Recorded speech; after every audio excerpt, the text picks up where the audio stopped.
नमस्कार दोस्तों। हमारे मानव शरीर में किन किन काष्ठ का समावेश है, इसके बारे में हम चर्चा करने वाले हैं। चर्चा शुरू करने से पहले आपसे आग्रह है कि पहले मेरे चैनल को सब्सक्राइब कर लें और लाइक कर दें, शेयर करें और कुछ ना समझ में आए तो कमेंट करके पूछ सकते हैं।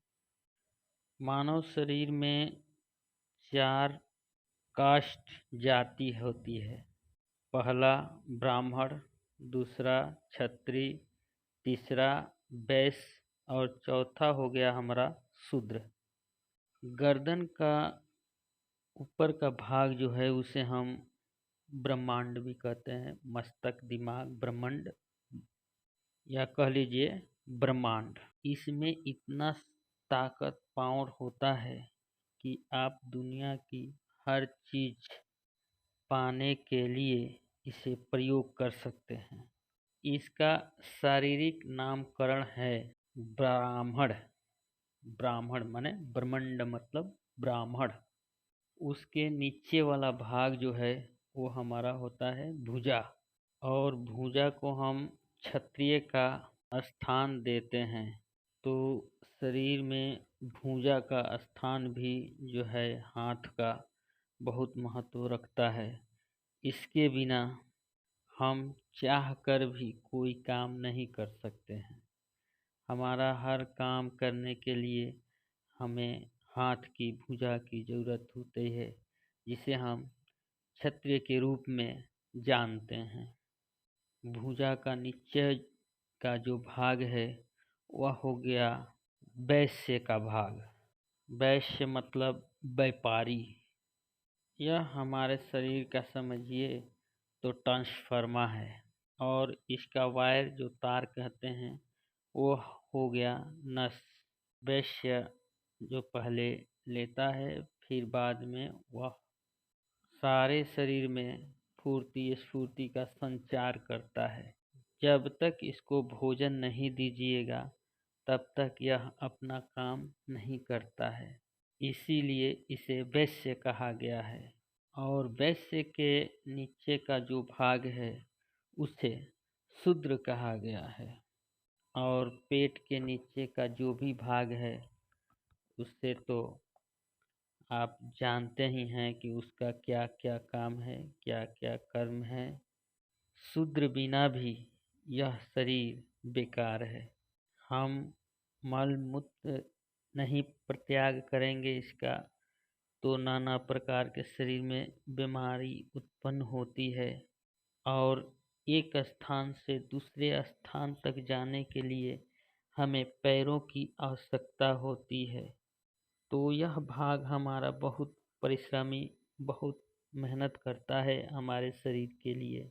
हमारे शरीर के लिए मेहनत भी करता है और स्वस्थ रहने के लिए भी यह कार्य करता है। तो यह 4 चीज है जो हमारे शरीर में समावेश, उसको समझिए। ब्राह्मण, क्षत्रिय, शूद्र, माफ कीजिएगा, वैश्य और शूद्र। यह एक दूसरे के बिना अधूरे हैं। मगर बहुत दुर्भाग्य की बात है कि हम लोग इतनी सरलता से भी इसको नहीं समझ पाते हैं कि हम लोग एक दूसरे के बिना अधूरे हैं। हम लोग एक कड़ी हैं, एक साथ रहेंगे, सारी काम बनते जाएंगे। जैसे ब्राह्मण का काम है वो अपना काम करें, जो क्षत्रिय का काम है वो अपना काम करे, जो वैश्य का काम है वो अपना काम करे, और जो शूद्र का काम है सो अपना काम करे। मान लीजिए कि हम लोग जिस तरह एक दूसरे का विरोध करते हैं, ठीक उसी तरह अगर शरीर का एक पार्ट अपना हड़ताल कर दे तब क्या होगा। आप सभी मित्रों मेरा इशारा समझ गए होंगे मैं क्या कहना चाहता हूँ। कुल मिलाकर मेरा साफ साफ कहना है कि हम लोग एक दूसरे के बिना अधूरे हैं। हम लोग इतनी सरलता से इस बात को क्यों नहीं समझते हैं। ब्राह्मण से शूद्र तक लेकर यह पूरा ध्यान दीजिए कि शरीर में जितना समावेश है, जिस पार्ट का जो काम है, वह पार्ट निरंतर अपना काम करता है और किसी का विरोध कोई नहीं करता है। खासकर मेरा जितने भी हमारे नवयुवा भाई हैं, उन सबको इस यूट्यूब के माध्यम से आध्यात्मिक से परिचय कराना ही मेरा मुख्य उद्देश्य है। हम लोग एक साथ रहें, मिलकर रहें, प्रेम से रहें और सबको हम लोग सम्मान दें, एक दूसरे को सम्मान दें, बड़े बुजुर्गों को सम्मान दें, माता पिता को सम्मान दें। यही मेरा उद्देश्य है और मैं भगवान से यही कहूँगा कि हे प्रभु, आप सभी मित्रों को ज्ञान प्रदान करें। तो मेरे भाइयों, अपने ही शरीर से सीख लीजिए कि जब मेरा शरीर किसी अंग का विरोध नहीं कर रहा है, तो हम ईश्वर के संतान होके हम लोग क्यों आपस में लड़ें, हम लोग क्यों आपस में द्वेष करें।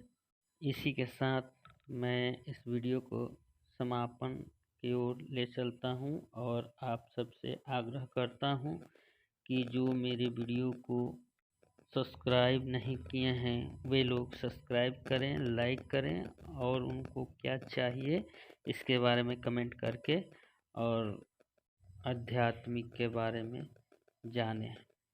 नमस्कार मित्रों, जय हिंद, जय भारत।